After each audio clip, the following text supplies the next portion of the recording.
I'm 32 years old. I'm a drug addict. I'm a recovering drug addict.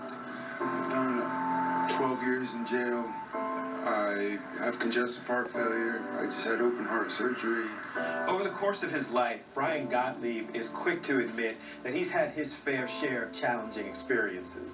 I just kept getting out of jail, going right back. I just couldn't figure anything out. And so for obvious reasons, the police haven't always been his favorite people. Every experience I've ever had with a police officer had been bad.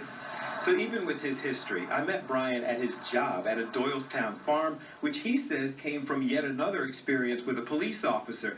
But this time, Brian didn't get arrested. This police officer wanted to help. My experience started with a police officer giving me a call. And he asked me if I could hire him. He explained he had a sordid background and there was some issues. Well, I thought about it and I wanted to say no. But he didn't say no. He did give Brian a job, and that was the first step on his path to recovery. Ever since then, all the chips just kind of fell into place for me. Now, that was Brian's first positive experience with someone helping him, but it wasn't his last.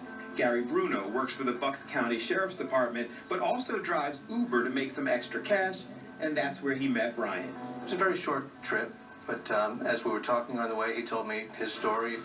That trip inspired Gary, who wrote about it on the Doylestown Facebook page, saying he wanted to do more to help Brian and others in recovery when something as simple as transportation can stop their progress.